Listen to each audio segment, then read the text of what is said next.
Assalamualaikum sahabat-sahabat, tuan-tuan.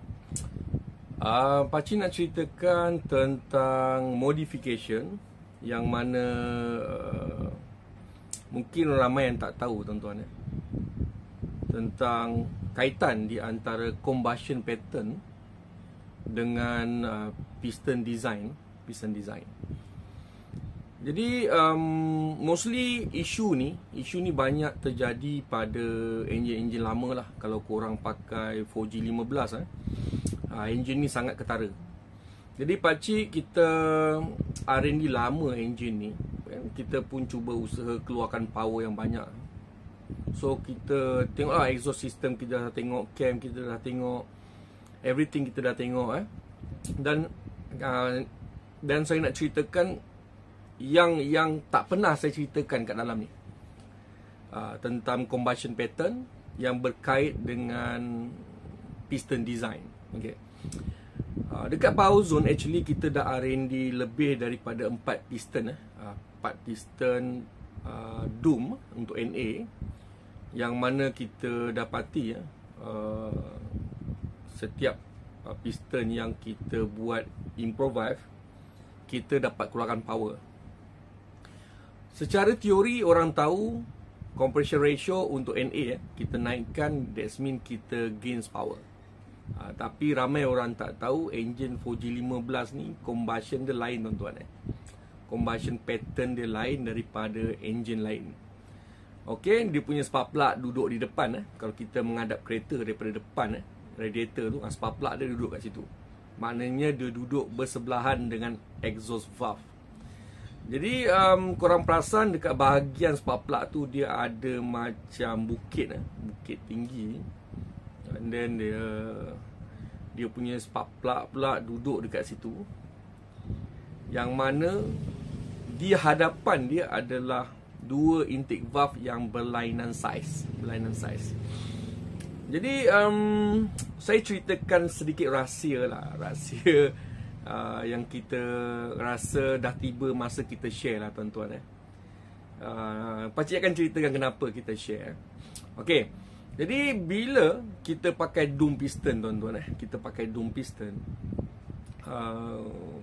kita jarang melihat benda yang tersembunyi, iaitu di antara, kalau dome tu tinggi, di antara intake valve dengan exhaust valve, dia akan menjadi halangan pada combustion process.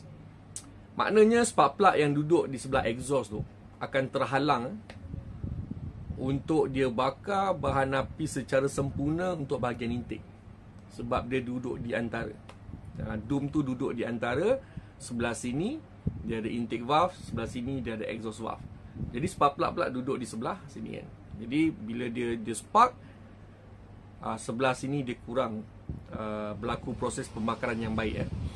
Jadi kerana itu, kalau korang perasan Power Zone punya piston untuk yang version yang keempat kita buat dia flat. Kita buat dia flat. Tapi masalah dia bila kita buat dome flat, dia ada dome tapi dia sedikit saja naik dalam a few mm, lepas tu dia flat, totally flat.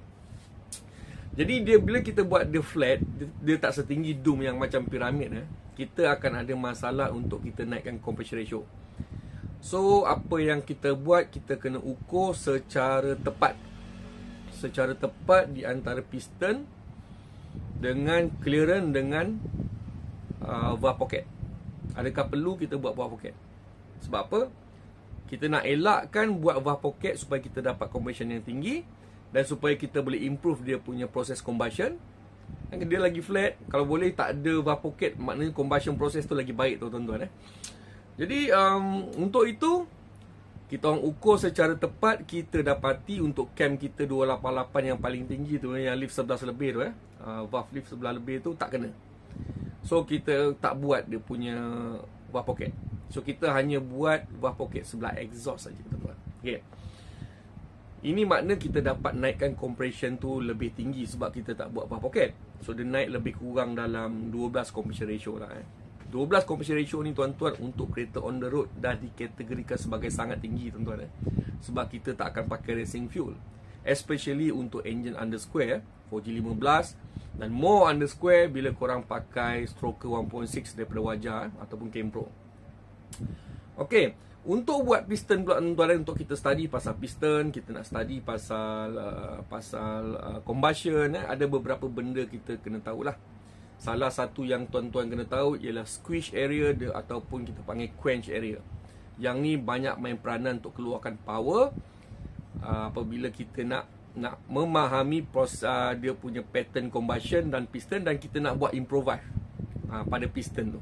Kita jarang buat, kita tak pernah buat actually yang mana combustion punya tempat tu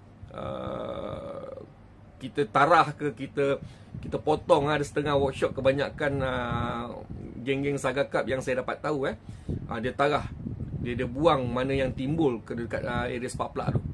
Sebab dia berfikiran yang sama, bila dia buang benda tu, that means dia akan improve dia punya combustion process. Tapi di Power Zone kita tak buat benda tu. Kita tak buat, tapi kita lebih kepada kita improvise piston design. Sebab combustion ni tuan-tuan, bila kita usik combustion masalah paling besar ialah kita tak tahu antara empat combustion tu dia punya volume jadi macam mana. Jadi macam mana. And then selain pada squish area, quench area tuan-tuan, bahagian combustion ni kita kena tahu juga valve punya size, yang mana 4G15, engine 4G15, valve intake dia ada dua size, satu besar, satu kecil. Jadi untuk engine yang satu besar, satu kecil ni, lubang kecil intake valve tu dia akan keluar dulu, dia akan masuk dalam combustion. Kemudian baru diikuti flow daripada valve yang besar. Maknanya this engine is a swirl pattern. Maknanya dia akan buka valve intake bahagian kecil tu, dia akan paling laju masuk ke dalam combustion. Jadi bila valve intake kecil buka, udara bahan api akan paling laju masuk dalam combustion adalah bahagian valve kecil. Kemudian diikuti pada valve besar. Dan ini akan mengakibatkan pusingan combustion ni, dia akan jadi swirl. Okay? Macam diesel punya engine lah. Engine diesel kebanyakan dia swirl.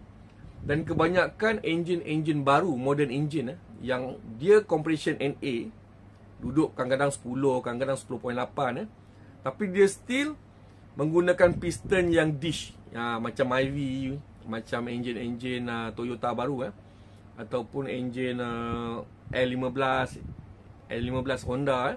So piston tu bentuk dish. Dia bukan maknanya dish tu dia low compression, tapi dia dish pattern yang mana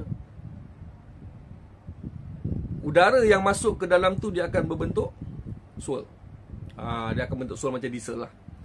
Jadi pattern macam ni kebanyakan digunakan pada engine underscore.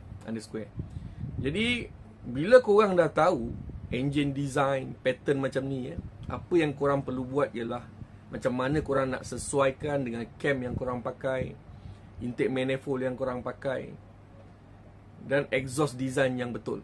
Baru korang boleh keluarkan lagi banyak power. Jadi berapa banyak power kita perolehi daripada combustion ni, dia boleh keluar lebih 20 horsepower. Kalau korang pandai buat improvise, okay, faham tentang squish area, quench area, faham tentang pattern doom yang korang nak pakai, macam mana combustion tu boleh jadi efficiency dia lebih baik, korang boleh keluarkan banyak power tuan-tuan. Yang ni terbukti kita orang buat pada Saga yang saya pernah share dulu result dia tuan-tuan. Jadi bila valve kecil dengan valve besar ni tuan-tuan, potting pun ada berkait juga.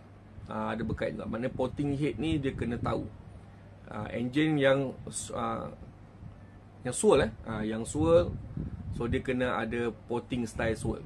Kalau potting bahagian tumble, dia kena tahu kat mana bahagian potting tu dia nak kena tarah, nak kena betulkan. Okay? Jadi tuan-tuan, ini sedikit information saya share. Sebenarnya bila saya share ni, sebenarnya saya dah rasa macam 4G15 ni dia dah duduk ujung-ujung dah tuan-tuan. Kenapa? Saya ceritakan ni supaya korang boleh keluarkan lagi power. Tak kira lah Saga Cup korang ke, engine drag racing korang ke, Kajo time attack ke kan. Sebab kita rasa tak perlu kita simpan lagi lah benda-benda ni. Kita ceritakan tak lama lagi dah ada EV lah kan. Jadi sebelum EV sampai, this is a bonus lah. Kita bagi share sedikit kita punya formula, macam mana kita keluarkan banyak power daripada engine 4G15. Okay, tuan-tuan, semoga bermanfaat. Share-share, jangan lupa. Assalamualaikum.